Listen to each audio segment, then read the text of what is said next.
After Deng Xiaoping's southern tour, Jiang Zemin's shaky political status aggravated his partner, Zheng Qinghong. Zheng's father, Zheng Shan, was at one time the Minister of Internal Affairs.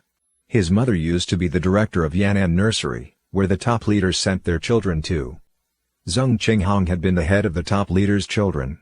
He has always been an extremely ambitious figure, with a yearning for political power. He likes power, and plays with power.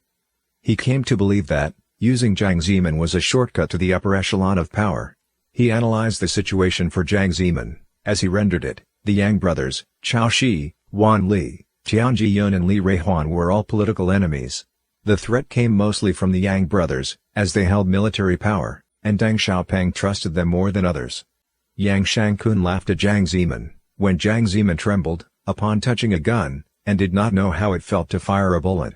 Zheng Qinghong thought that, although the Yang brothers' political power was soaring at the time, they were nonetheless mere military men, and as such, knew nothing of political tactics. When Deng Xiaoping, who had served in the 2nd Field Troop of the military, became the chairman of the military commission, people from other factions were edged out. Yang brothers had the greatest power, and as such, were the target of other dissatisfied factions in the military. In the early years of the reform, Deng declared that the military must show tolerance. Yang Shangkun and his brother loyally implemented the policy. In August of 1992, Deng suffered a stroke and was sent to the hospital. Yang Bibing called a meeting with 46 high-ranking army officers at the end of August in Beijing. The meeting discussed whether Jiang Zemin would be a competent chair of the military commission. Yang Bibing mentioned that there are many who opposed Deng's reform policy, and proposed means by which the troops could, following Deng's eventual passing, preserve and implement the program of the reforms. Jiang Zemin was shocked and alarmed upon learning the meeting. Zheng Qinghong sensed that it's an opportunity for something big, and that Deng Xiaoping could be used to bring down the Yang brothers. Yang Shangkun was, in fact, initially reluctant to use military force to suppress the students in Tiananmen Square. Thus on the issue of the massacre, there was a disagreement between Deng Xiaoping and Yang Shangkun. Jiang Zemin thus began leaking rumors to the outside, and told Deng that there were signs the Yang brothers had betrayed him. Jiang told Deng that he was worried.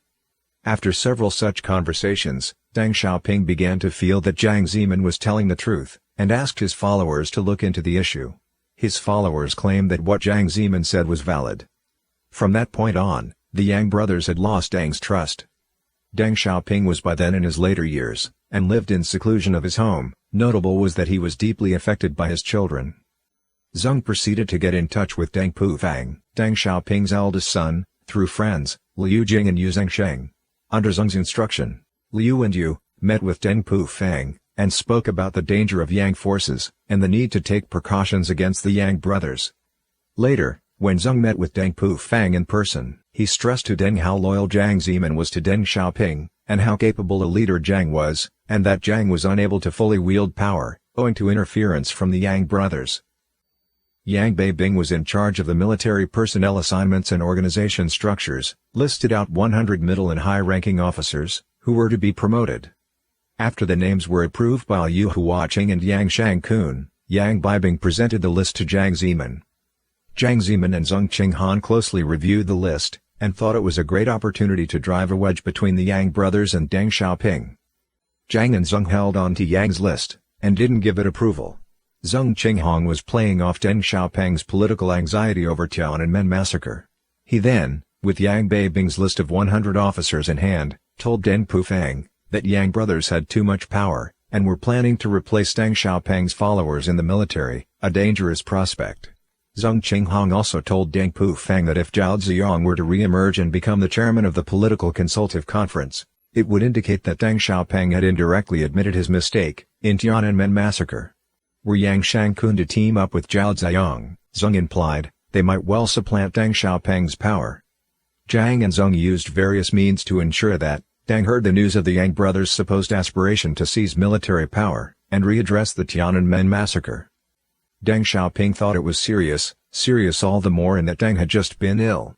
And he realized that he needed to do what he could to arrange political affairs after his death, not only ensuring that the 14th CCP National Congress continuing to execute his policy to reform and opening up, but also to prevent the massacre from being readdressed, and he himself from being criticized posthumously.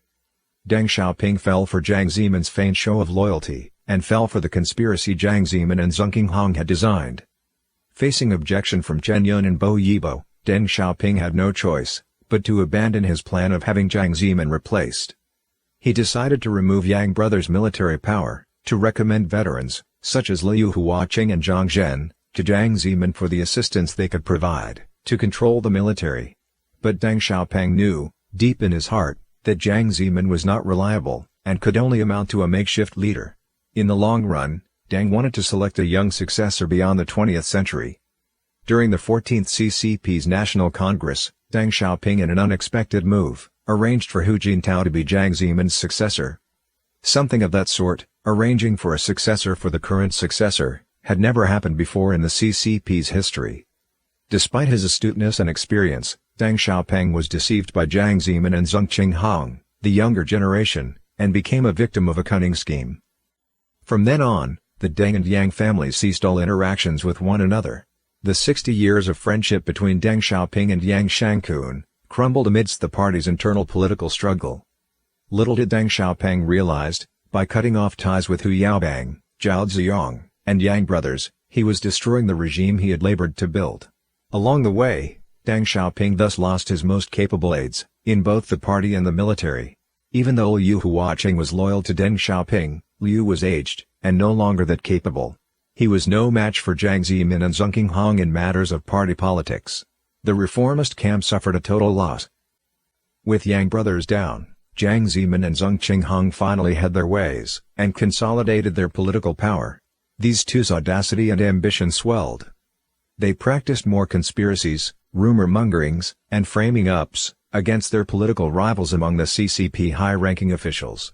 They would intimidate some, rope in others, attack and destroy dissidents. Many officials were full of anger, feared and loathed them. However, few dared to utter a word.